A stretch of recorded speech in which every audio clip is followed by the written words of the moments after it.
Imagen de fondo de apertura de capítulo, copyright Ralph Getty Images. Imagen de apertura de divisiones, copyright National Association of Emergency Medical Technicians, NAEMT. Capítulo 4. C. Circulación. Objetivos de la lección.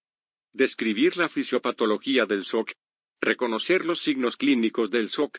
Explicar la evaluación y el manejo de un paciente que está sufriendo shock. Identificar las modalidades de reanimación con fluidos. Reconocer las estrategias adicionales para el manejo del shock hemorrágico, como la terapia de componentes sanguíneos y ácido tranexámico, ATX. Describir las consideraciones especiales en el manejo del shock. Introducción. Una de las principales complicaciones de la alteración de la fisiología normal de la vida se denomina shock.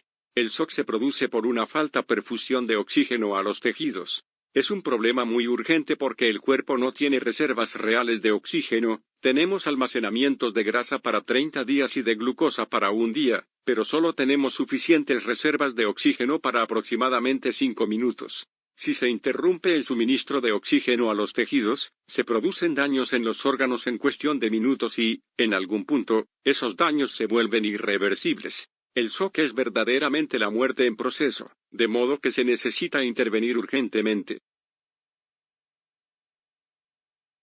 Definición de shock. El shock se define como la perfusión celular inadecuada.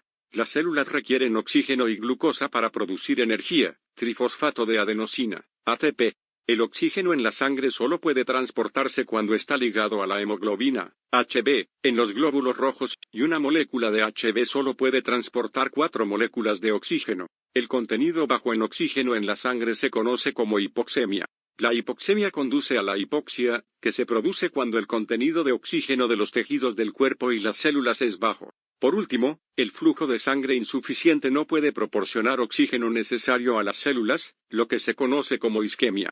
La resistencia a la isquémica varía según el órgano.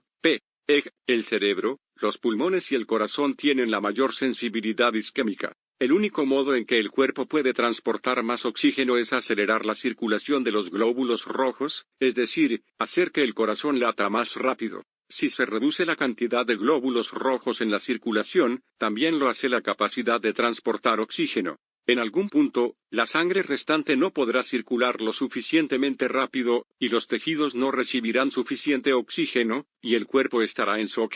Estudio de caso, despacho. Lo envían a las 1300 a la escena de un choque de motocicleta en una carretera rural. El paciente es un varón de 29 años. El límite de velocidad es 55 millas por hora, 88 kph, pero se desconoce a qué velocidad iba el conductor al momento de chocar. Giró bruscamente, se salió de la carretera, rodó varias veces para finalmente impactar en un poste de teléfono. El paciente fue encontrado boca arriba en el piso, aproximadamente a 50 pies, 15,2 metros, del punto de impacto.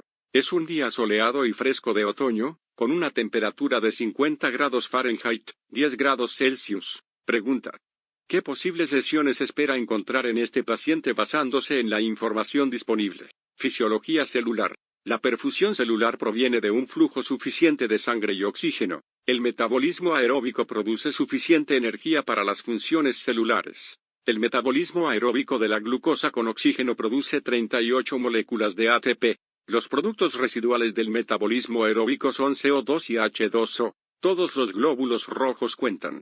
Existen 3 componentes necesarios para la oxigenación de las células en el cuerpo, también conocido como principio de Fick.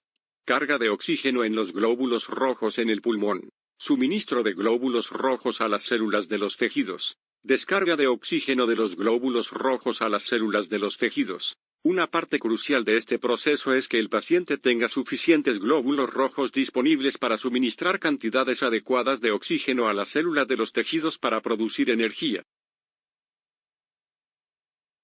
Fisiopatología del shock. Las células mantienen sus funciones metabólicas normales mediante la producción y el uso de energía en forma de ATP. El método más eficaz para generar energía es a través del metabolismo aeróbico. Las células absorben oxígeno y glucosa, y los metabolizan a través de un proceso complicado que produce energía, junto con los subproductos de agua y dióxido de carbono. En contraste, el metabolismo anaeróbico ocurre sin el uso de oxígeno. Es el sistema de producción de energía de respaldo en el cuerpo, y usa la grasa corporal almacenada como fuente de energía. Sin embargo, el metabolismo anaeróbico no es una fuente ideal de energía, debido a lo siguiente.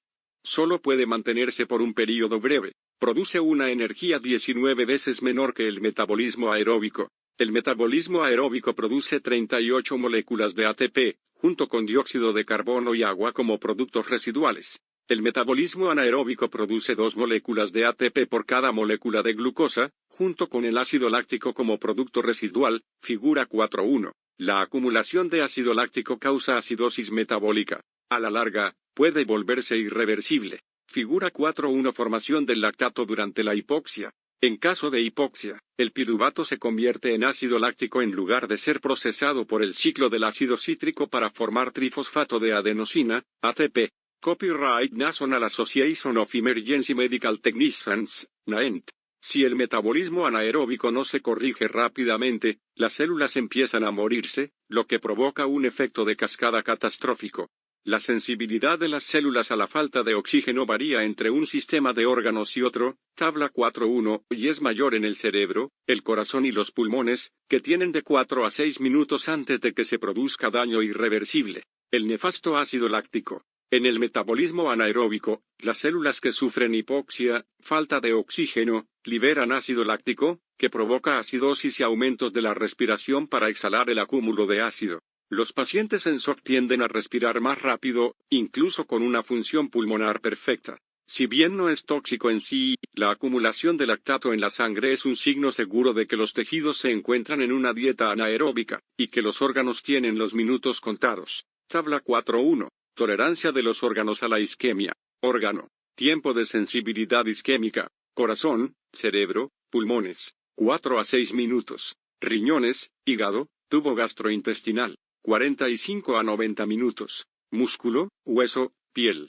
4 a 6 horas. Comité de Traumatología de la American College of Surgeons sobre el traumatismo. Advanced Trauma Life Support for Doctors, Student Course Manual, Soporte Vital en Trauma Prehospitalario para Médicos, Manual del curso para alumnos. Séptima edición, American College of Surgeons, 2004. Causas de estado mental alterado. El cerebro es sensible tanto a la falta de oxígeno como a los efectos de la acidosis láctica, además de descensos en los niveles de ATP. Cualquier lectura del oxímetro de pulso por debajo del 94%, a nivel del mar, es preocupante y debe servir de estímulo para identificar la causa de la hipoxia. Sugerencia rápida. Cuando se activa el metabolismo anaeróbico, el sistema sensorial del cerebro detecta un aumento anormal en la cantidad de dióxido de carbono, y estimula el centro respiratorio para aumentar la frecuencia y la profundidad de la ventilación, a fin de eliminar el dióxido de carbono.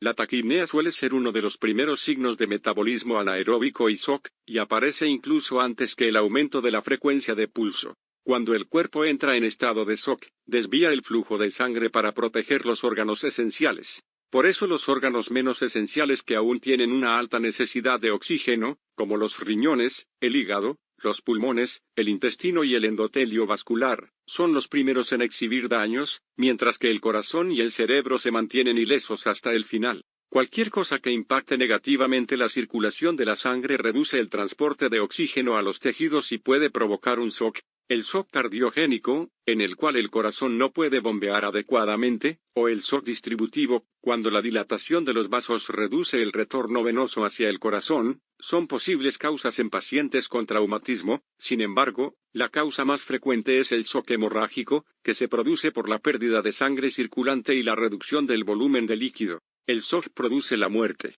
Las complicaciones del SOC son: daño endotelial vascular, produce una fuga capilar y coagulopatía, se origina en cuestión de minutos. Insuficiencia renal, necrosis tubular aguda y anuria, se manifiesta después de 6 a 12 horas. Isquemia intestinal, se manifiesta dentro de varias horas, con translocación bacteriana y perforación intestinal. Pulmón de SOC, ocurre en cuestión de horas y provoca distrés respiratorio. Insuficiencia hepática, con coagulopatía, sepsis, insuficiencia multiorgánica y muerte. Transporte urgente. Los proveedores de servicios de emergencias médicas, SEM, cuentan con medios limitados para tratar la pérdida de sangre y el shock en el terreno, por lo tanto, el transporte rápido hasta un centro de atención definitiva debe considerarse en las primeras etapas. Para obtener más información, consulte la sección Fisiología del shock del capítulo 3, Shock, Fisiopatología de la vida y la muerte en el texto principal de PHTLS, 10ª edición.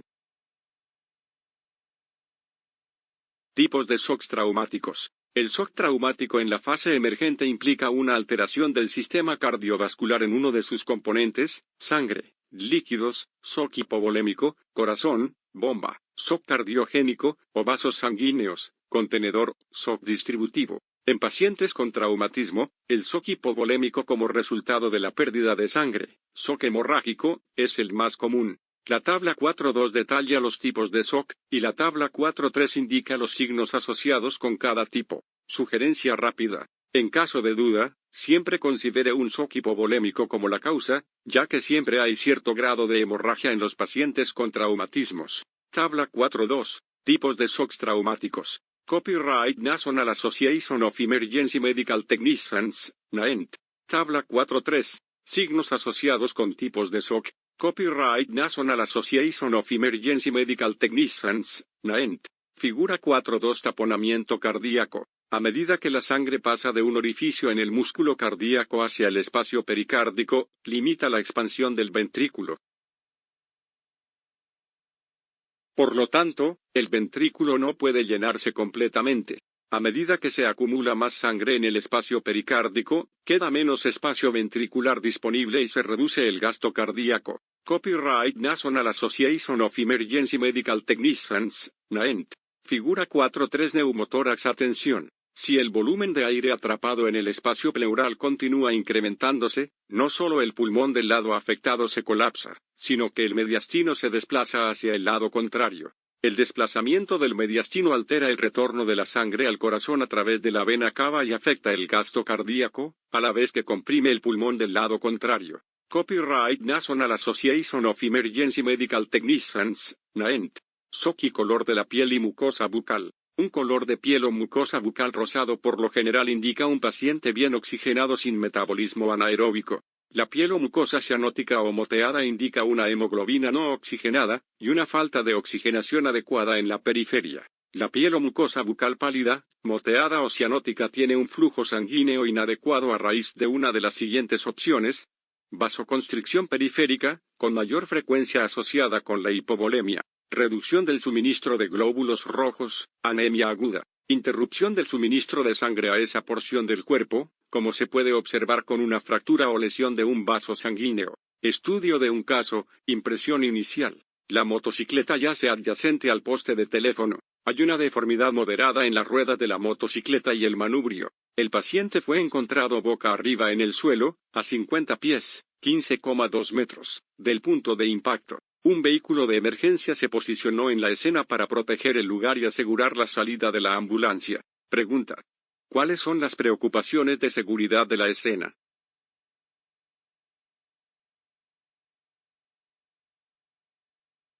Respuesta fisiológica al shock. El cuerpo tiene varios mecanismos compensatorios que se producen en respuesta al shock.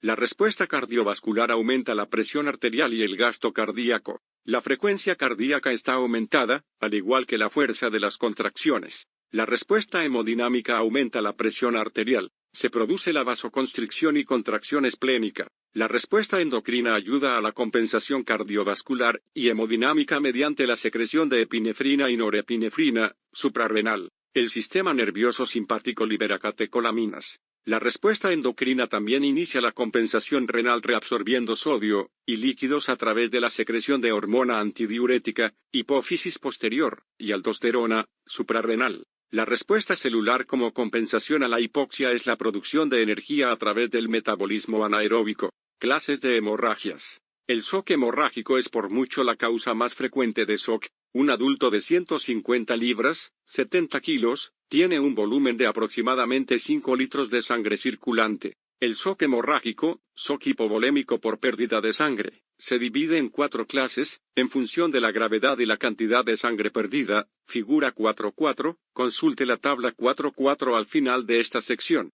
Figura 4.4 Cantidad aproximada de sangre perdida por un adulto para hemorragias clase I, 2, 3 y 4. Copyright National Association of Emergency Medical Technicians, NAEMT. Tabla 4.4. Clasificación de hemorragias. Igual aumentada, igual disminuida, igual rango normal. Nota: los valores y las descripciones de los criterios indicados para estas clases de SOCs no deben interpretarse como determinantes absolutos de la clase de SOC, ya que existen superposiciones considerables. Datos del Comité de Traumatología de la American College of Surgeons sobre el traumatismo. Advanced Trauma Life Support for Doctors, Student Course Manual, Soporte Vital en Trauma Prehospitalario para Médicos, Manual del Curso para Alumnos. Octava edición, American College of Surgeons, 2008. Hemorragia de clase I. La hemorragia de clase I es un shock compensado, ya que el cuerpo puede compensar la pérdida de oxígeno mediante el aumento de la frecuencia cardíaca y el tono vascular, vasoconstricción.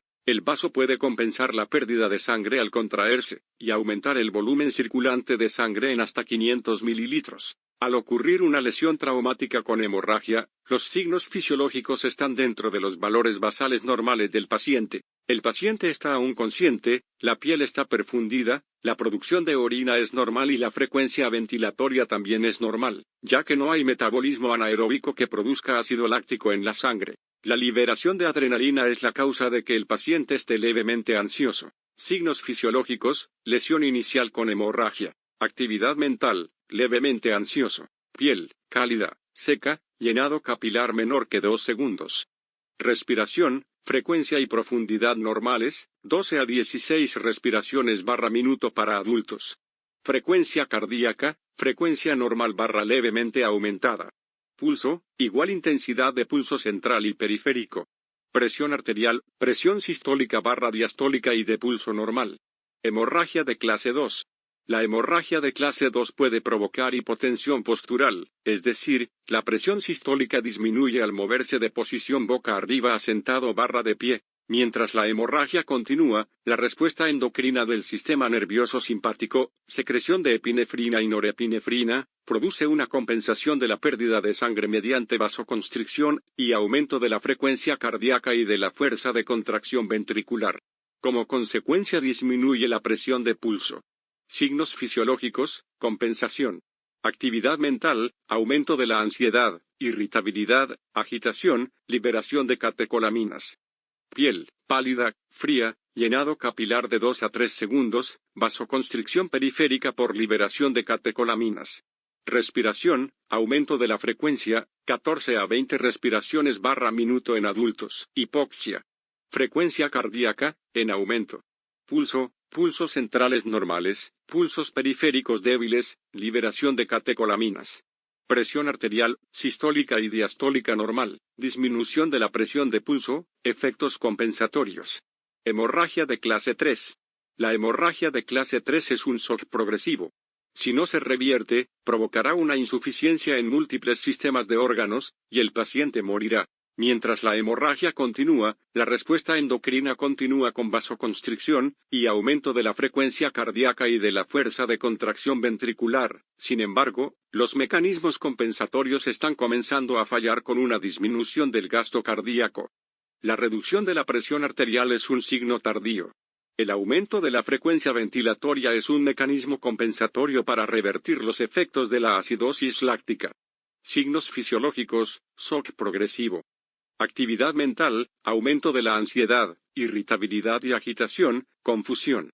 Piel pálida, fría y sudorosa, llenado capilar de 3 a 4 segundos. Respiración: aumento de la frecuencia normal y profundidad, 30 a 40 respiraciones / minuto para adultos. Frecuencia cardíaca, en aumento.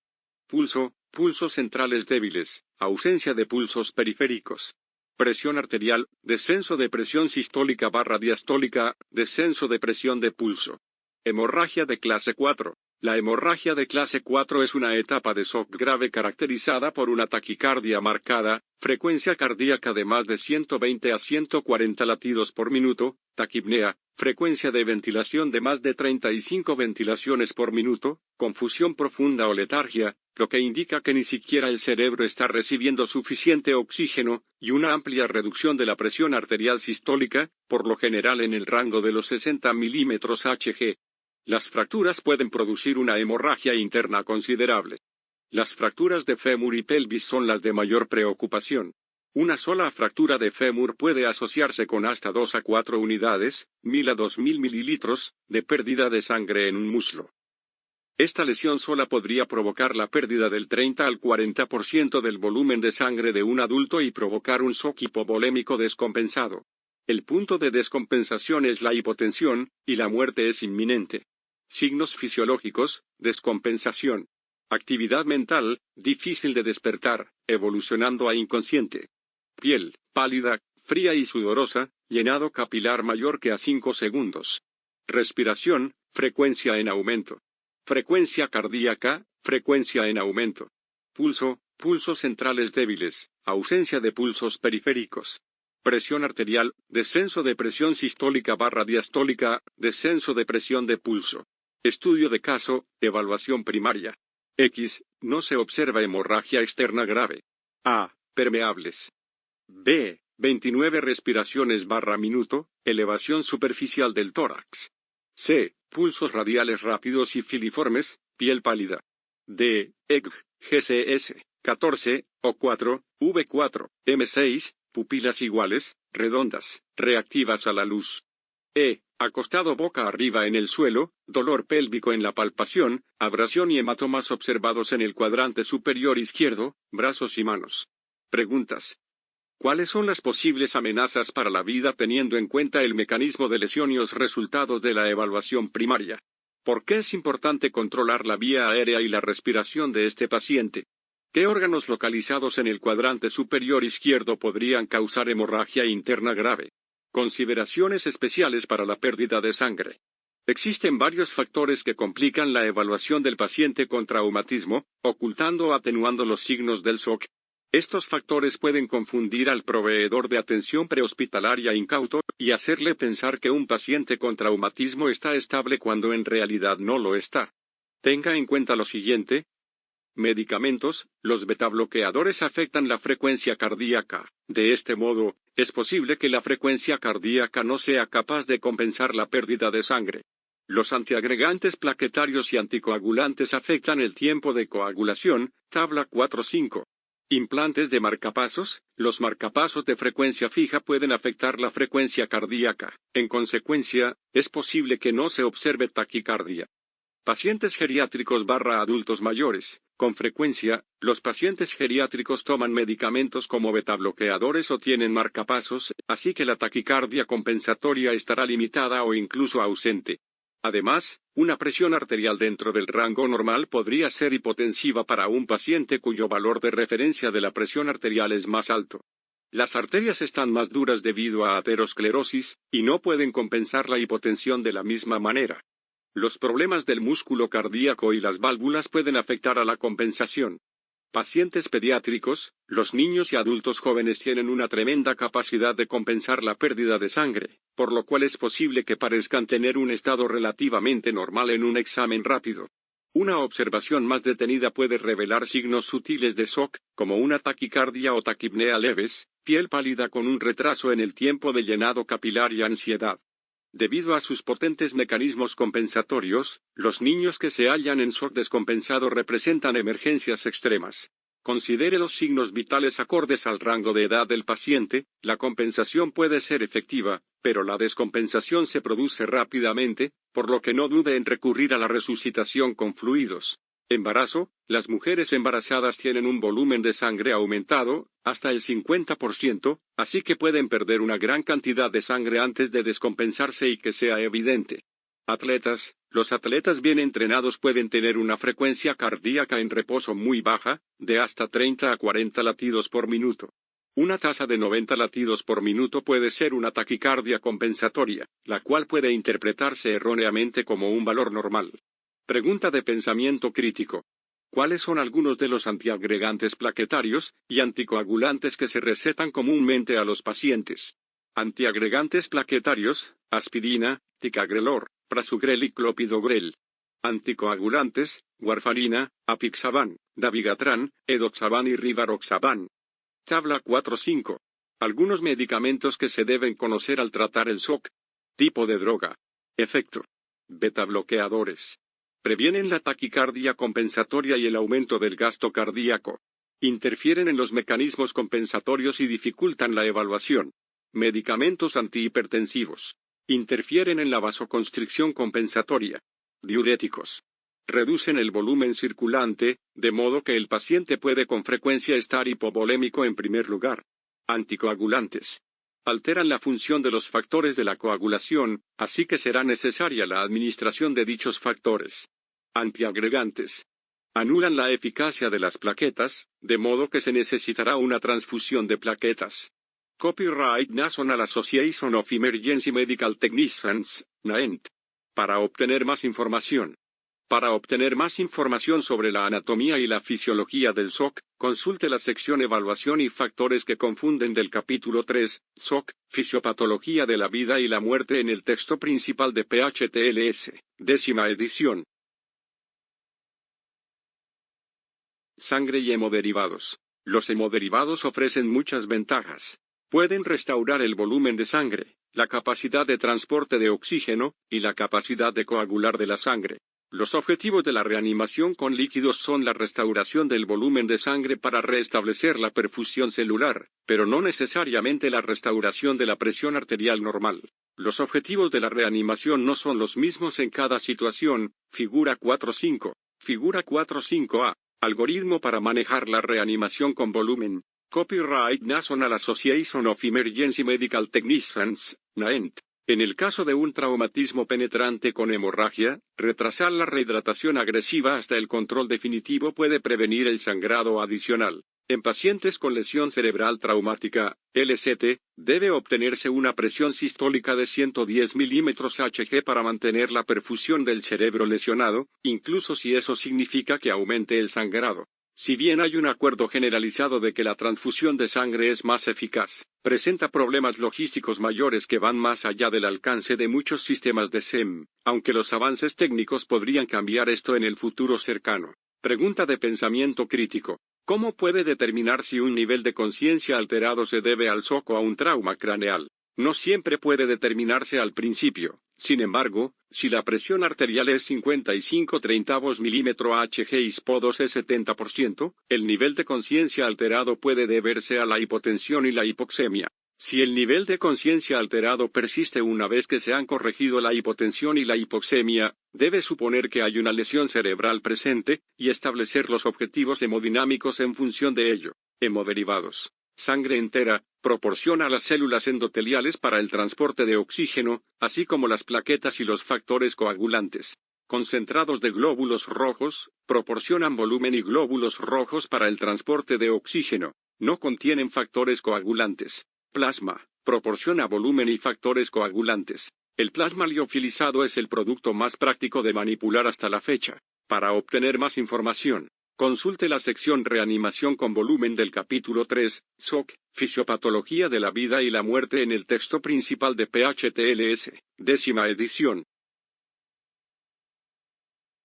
Ácido tranexámico. El ácido tranexámico, ATX, un agente antifibrinolítico, es un análogo del aminoácido lisina, y se ha utilizado durante muchas décadas para disminuir las hemorragias en determinados grupos de pacientes. Cuando se activa la cascada de la coagulación para formar un coágulo sanguíneo como resultado de una lesión, el proceso de desintegración del coágulo sanguíneo comienza al mismo tiempo. Figura 4.6. Las propiedades del ATX son: Figura 4.6. En la coagulación de la sangre intervienen varias enzimas y factores que finalmente dan lugar a la creación de moléculas de fibrina, que sirven de matriz para atrapar las plaquetas y formar un tapón en la pared de un vaso para detener la hemorragia. Copyright Jones y Bartlett Learning. Interferencia con el proceso de desintegración para mantener y estabilizar los coágulos sanguíneos recién formados. Efecto antiinflamatorio.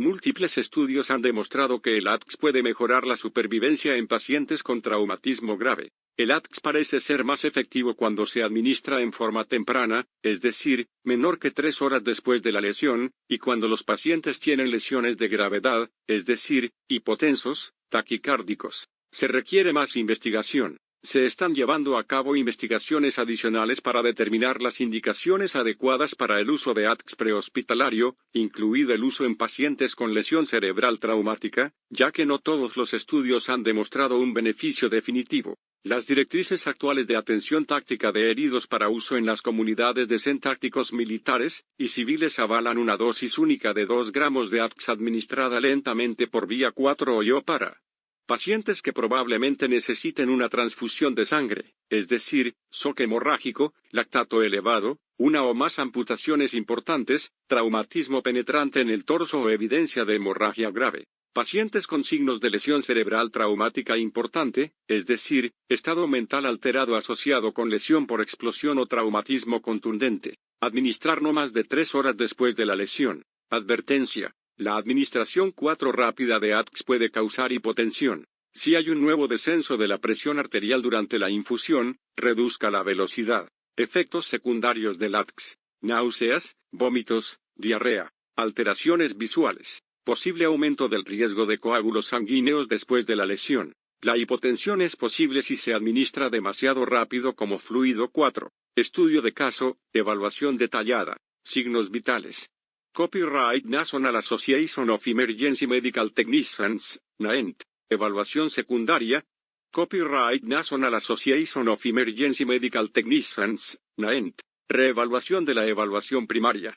X. No se observa hemorragia externa. Se sospecha hemorragia interna. A. Permeables. B. 32 respiraciones por minuto, sonidos respiratorios parejos y claros, SPO2 97% con oxígeno. C. 128 latidos por minuto en carótida y radial, piel fría y sudorosa. D. EG, GCS, de 14, O4, V4, M6, mueve todas las extremidades. E. Excoriaciones y hematomas observados en el cuadrante superior izquierdo, dolor pélvico. Preguntas. En esta situación, ¿cuándo debe realizarse la evaluación secundaria, incluidos los signos vitales? ¿La oximetría de pulso del paciente sería fiable en este punto? ¿Por qué el paciente respira rápidamente? ¿Cuáles son las amenazas para la vida en este punto? ¿Qué signos de shock presenta este paciente? ¿Por qué es tan urgente? ¿La pérdida de glóbulos rojos es lo único que puede provocar un shock? ¿Existe la posibilidad de que haya un sangrado interno? Use sus herramientas. Determine la causa del shock a través de la evaluación y los signos vitales.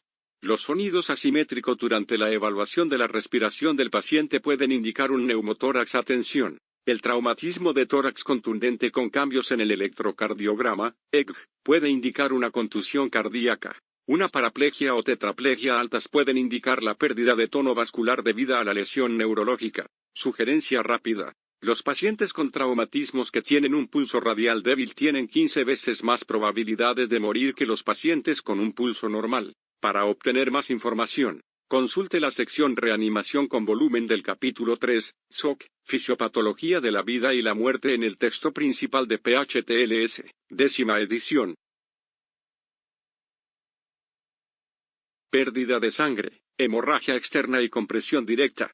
¿Por qué debemos revisar primero si hay un sangrado importante? Porque un sangrado importante puede matar a un paciente en 3 minutos, y generalmente puede controlarse simplemente mediante la presión directa.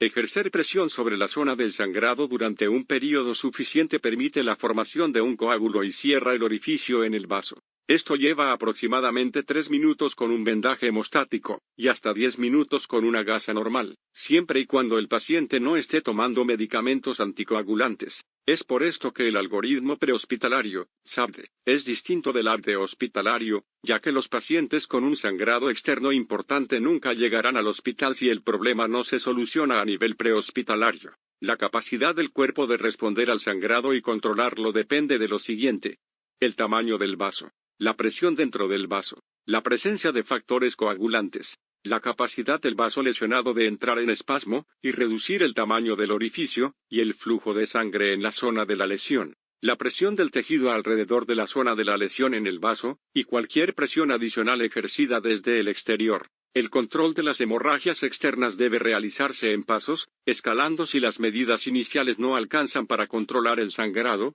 Figura 4.7. Figura 4.7. Control de la hemorragia en el terreno.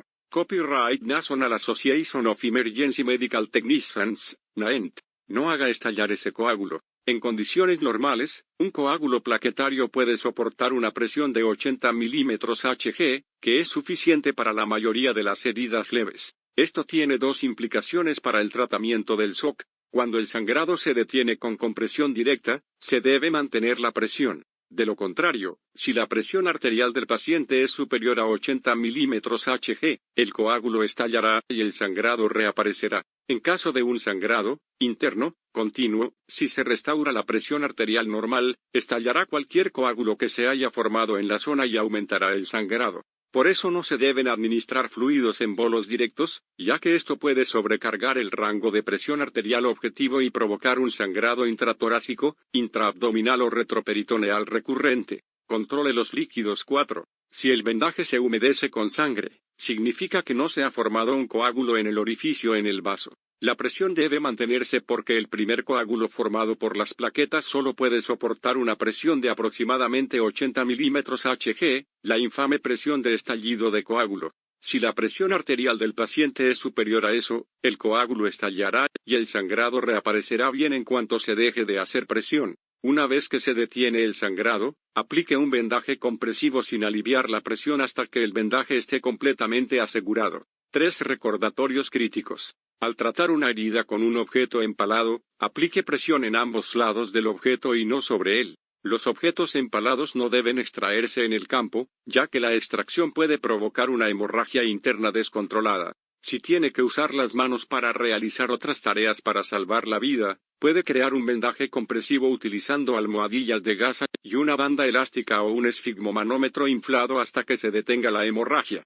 Este vendaje se coloca directamente sobre la zona del sangrado. La aplicación de presión directa sobre la hemorragia exsanguinante tiene precedencia sobre la inserción de tubos 4 y la resucitación con fluidos. Reanimación con volumen. Existen dos categorías generales de productos para la resucitación con fluidos para el tratamiento de los pacientes con traumatismos. Figura 4.8. Figura 4.8a. Bolsas de sangre. B. Solución salina. A. Copyright Shira/Shutterstock. B. Copyright Altereder/Shutterstock. Sangre. Concentrados de hematíes. Sangre entera. Sangre entera reconstituida como hemoderivados. Plasma. Terapia de componentes de sangre adicionales. Soluciones 4. Soluciones cristaloides. Líquido hipertónico. Solución salina al 7%. Solución salina al 3%. Soluciones coloidales, no recomendadas para uso prehospitalario. Sustitutos de la sangre. Debido a su capacidad de transportar oxígeno y de coagular, la sangre, o los hemoderivados, sigue siendo el líquido preferido para la reanimación de un paciente en shock hemorrágico grave. El fundamento para usar cristaloides es que, como el sistema cardiovascular es una bomba, necesita cierto volumen para funcionar, y los cristaloides y coloides pueden ayudar en ese sentido. La desventaja es la dilución de los componentes sanguíneos, en especial los factores coagulantes, así que si está usando cristaloides, administre únicamente la cantidad necesaria. El objetivo de la resucitación con fluidos es mejorar la perfusión, restaurando el pulso radial y mejorando la actividad mental. Conozca los fluidos. Los fluidos isotónicos cristaloides actúan como expansores eficaces de volumen por poco tiempo, pero no transportan oxígeno. NaCl 0,9%, solución salina normal. Solución lactato de Ringer. La misma cantidad de sodio que de plasma, permite una expansión de volumen de 1,2.3, saldrán al espacio extravascular. Los coloides son grandes moléculas que permanecen en el compartimiento intravascular, permiten una expansión de volumen de 1,2.1. Exten, eta starch. Los hemoderivados permiten una expansión de volumen de 1,2.1, transportan oxígeno hacia los tejidos y previenen la coagulopatía. Plasma. Sangre entera. Control de los fluidos durante la resucitación en pacientes traumáticos en el campo. Evite el estallido del coágulo. Las heridas superficiales no requieren acceso 4 inmediato ni resucitación con fluidos. Si el paciente tiene un estado mental adecuado y pulso radial es palpable, el acceso venoso debe limitarse a un tapón salino. Si el paciente tiene un estado mental deficiente o ausencia de pulso radial, se debe obtener un acceso 4 y administrar 250 mililitros de fluido en bolo. Continuar repitiendo la administración de fluidos si no hay respuesta. Suspender la administración de líquidos y sustituir por un tapón salino si se observa una respuesta. Los pacientes con lesiones en la cabeza deben recibir líquidos hasta alcanzar una presión arterial sistólica mayor que 110 milímetros Hg. Manejo del volumen en pacientes con signos de shock y sangrado activo. Administre suficientes líquidos como para mantener la perfusión. Si la presión arterial sistólica es menor que 80 milímetros Hg o no hay pulso radial, administre líquido hasta obtener un pulso radial o una presión arterial sistólica de 80 a 90 milímetros Hg, presión arterial media, PAM, de aproximadamente 65, y administre ATX cuando sea posible. En pacientes con traumatismo de cabeza, administre líquidos hasta obtener una presión arterial sistólica de 110 milímetros Hg. Sugerencia rápida. Recuerde que un coágulo plaquetario puede soportar hasta 80 milímetros Hg de presión. Si la presión supera ese valor, todos los coágulos que ya se formaron dentro del cuerpo estallarán, y el sangrado aumentará. Una presión de 80 a 90 milímetros Hg debería mantener una perfusión adecuada en los riñones con menos riesgo de que empeore la hemorragia interna. Sugerencia rápida. Cualquier líquido 4 administrado a un paciente en shock debe estar caliente, no a temperatura ambiente ni frío. La temperatura ideal para dichos líquidos es 102 grados Fahrenheit, 39 grados Celsius. Hipotermia. La combinación de coagulopatía, acidosis e hipotermia se describen con frecuencia como la tríada mortal. Estos componentes son indicadores de metabolismo anaeróbico y pérdida de producción de energía, y las intervenciones para tratarlos deben hacerse rápidamente. Las células funcionan dentro de un rango finito de temperatura, nominalmente grado arriba o debajo de 98,6 grados Fahrenheit, 37 grados Celsius. Si un paciente se vuelve hipotérmico, hay un aumento de la demanda de oxígeno para que las células mantengan la temperatura normal, como los escalofríos. La hipotermia es una preocupación porque afecta las funciones celulares y se reduce la capacidad de coagulación. En el campo, asegúrese de mantener la temperatura normal del cuerpo, lo que incluye mantener al paciente cubierto incluso cuando se expone para completar una evaluación. Estudio de caso, traslado y manejo continuo. El paciente ya fue inmovilizado y está listo para el traslado. Se colocó una vía intravenosa. Durante el transporte, el color corporal del paciente se mantiene con una manta y un ambiente cálido. Durante el traslado, se vuelven a evaluar los signos vitales. Preguntas. ¿Este paciente requiere restricción del movimiento espinal? ¿Cuál es el destino del traslado? ¿Qué intervenciones hará en el camino? Preguntas de pensamiento crítico. ¿Qué significa transporte rápido? Significa evaluar y preparar rápidamente al paciente para transportarlo de inmediato al centro de trauma adecuado. El objetivo es que el tiempo en la escena no supere los 10 minutos. ¿Se debe retrasar el transporte para obtener un acceso 4? No, es inútil retrasar el transporte para iniciar un acceso 4. La obtención de un acceso 4 puede realizarse durante el transporte, es preferible el uso de una vía 4 calibre 18 o mayor para la administración de la sangre. ¿Cuáles son los componentes del tratamiento básico del shock? El control del sangrado, la oxigenación y el mantenimiento de la temperatura normal del cuerpo son todos aspectos importantes. Estudio de caso, conclusión. El paciente fue trasladado a un centro de trauma de nivel I con capacidad quirúrgica. Una vez en el centro de trauma, se detectó que el paciente tenía una fractura del anillo pélvico y una laceración esplénica con hemorragia interna asociada. Se sometió a esplenectomía quirúrgica y se recuperó completamente. Pregunta. ¿Cuáles son las implicaciones futuras para el paciente después de una esplenectomía? Resumen. Detener el sangrado. Ningún líquido 4 es mejor que la sangre del paciente. Shock, perfusión celular inadecuada. Optimizar la oxigenación. Evaluar la necesidad de reemplazar el volumen perdido y considere la mejor opción para ello. Mantener la temperatura normal del cuerpo. El transporte rápido para pacientes con sospecha de hemorragia interna es fundamental. Recapitulación del estudio de un caso. Envío. ¿Qué posibles lesiones espera encontrar en este paciente basándose en la información disponible? Traumatismo cráneoencefálico, hemorragia interna o externa, traumatismo torácico, lesión en la columna vertebral, shock, fracturas en las extremidades, excoriaciones. Impresión inicial. ¿Cuáles son las preocupaciones de seguridad? Peligros de tráfico, visibilidad en la carretera, curvas, camino rural, fugas de combustible. Evaluación primaria. ¿Cuáles son las posibles amenazas para la vida teniendo en cuenta el mecanismo de lesión y los resultados de la evaluación primaria? Posible lesión interna, shock. ¿Por qué es importante controlar la vía aérea y la respiración de este paciente?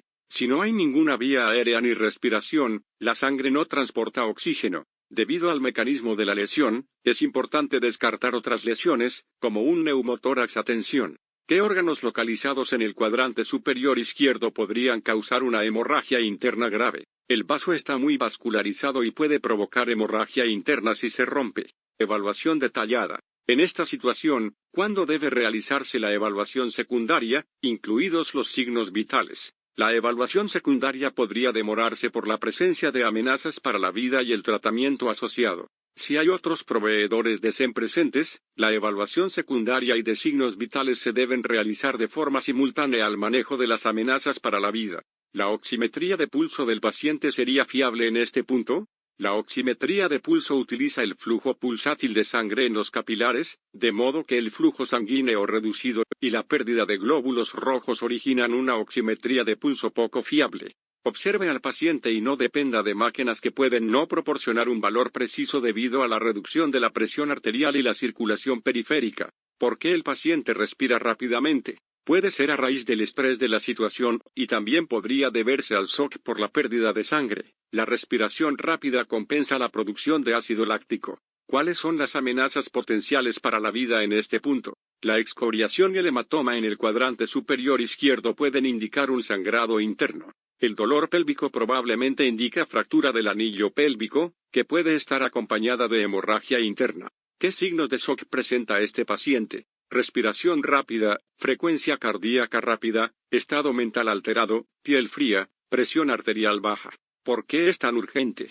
La falta de suministro de oxígeno hacia las células provoca metabolismo anaeróbico en cuestión de minutos. ¿La pérdida de glóbulos rojos es lo único que puede provocar un shock? No. Cualquier mecanismo que impida el suministro de oxígeno hacia las células puede provocar un shock, como neumotórax a tensión o taponamiento cardíaco. ¿Existe la posibilidad de que haya un sangrado interno? Existe una alta probabilidad debido al mecanismo de la lesión, la excoriación y el hematoma en el cuadrante superior izquierdo, el dolor pélvico y los signos de shock, traslado y manejo continuo. ¿Este paciente requiere restricción del movimiento espinal? Sí, debido al mecanismo de la lesión, y a la pérdida del nivel de conciencia. ¿Cuál es el destino del traslado? Un centro de trauma de nivel I con capacidad quirúrgica, debido a que se sospecha hemorragia interna y shock. ¿Qué intervenciones hará en el camino? Aplicar un cinturón pélvico, establecer la restricción del movimiento espinal, transportar al paciente a la ambulancia, y comenzar el transporte hasta el centro de trauma más cercano.